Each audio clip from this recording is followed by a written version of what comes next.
네, 여러분 안녕하세요. 뉴스입니다. 자, 검찰과 언론의 유착으로 유시민 이사장을 음해하려고 했던 그 의도를 보도한 MBC. 자, 돌아온 마봉춘에게 국민들의 신뢰가 갈수록 높아지고 있습니다. 3월 31일부터 연속 검언 유착에 대해서 방송 보도를 했지만 검찰에서도 채널A에서도 아무런 해명조차 없는 아주 웃기는 현실인데요. 그냥 대충 시간만 지나면 없어질 거라고 생각하는 걸까요? 특히나 한동훈 검사는 이름까지 밝혀졌음에도 이건 음해다, 전혀 사실무근이다 라면서 정말 본인이 아니라면 채널A 기자를 명예훼손, 허위사실 유포 등 이런 걸로 본인의 지위를 이용해서라도 그 녹취 파일을 압수수색해야 맞는 것 같은데 왜 이렇게 조용할까요?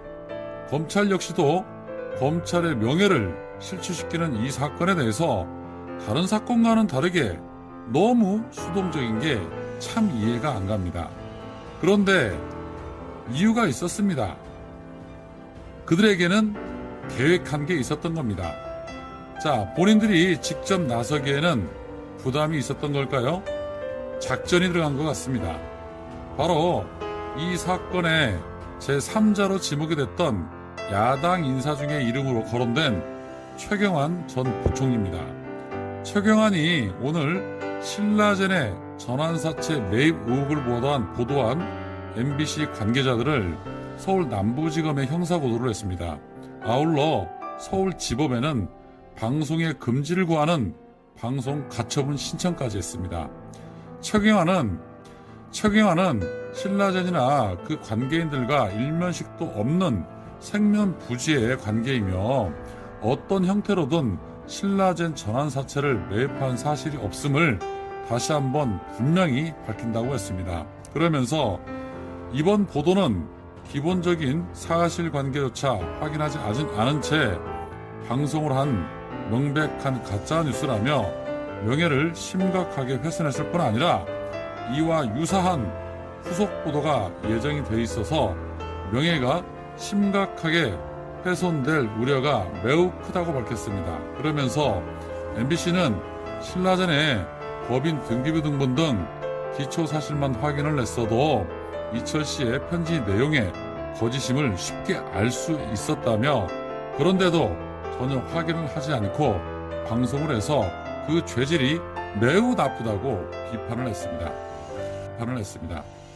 네, 참 어이가 없어서 웃음밖에 나오지 않습니다. 정말 기가 막힙니다. 현재 최경환은 여러분들 다 아시는 것처럼 이 박근혜의 부역자로 구치소에 수감 중입니다. 그런 최경환이 법률 대리인을 통해서 MBC를 고소하고 방송 가처분 신청을 냈습니다. 여러분, 너무 그림이 그려지지 않습니까? 아주 대놓고 국민들을 우롱을 하고 있습니다. 자, 이번에도 이철 대표에게 한 것처럼 똑같은 방법을 동원을 했을까요? 글쎄요, 의심은 가지만 증거는 없으니 의심만 하고 심증만 가지겠습니다. 제3자를 통해서 MBC를 향한 입막음이 시작이 된 겁니다. 고소장이 접수가 되면 곧바로 MBC에 압수수색이 들어올 것 같은데요. 당연한 수순이겠죠. 그대들의 권력이 이렇게 위대한 줄 몰랐습니다. 기레기와 검찰은 4.15 총선 승리 이후에 무조건 1순위로 척결 대상으로 가야 합니다. 민주적인 방법 좋습니다. 그런데 정말 민주적인 방법이라는 것은 바로 이 사회에 불필요하고 사회에 악취를 풍기는 것들을 빨리 치우는 게 민주적인 방법이고 헌법 질서를 지키는 것이라고 생각이 됩니다.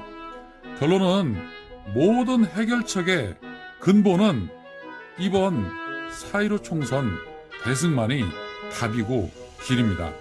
우리 모두 반드시 승리하도록 함께 끝까지 나아가 주셨으면 좋겠습니다. 오늘은 여기까지입니다. 고맙습니다.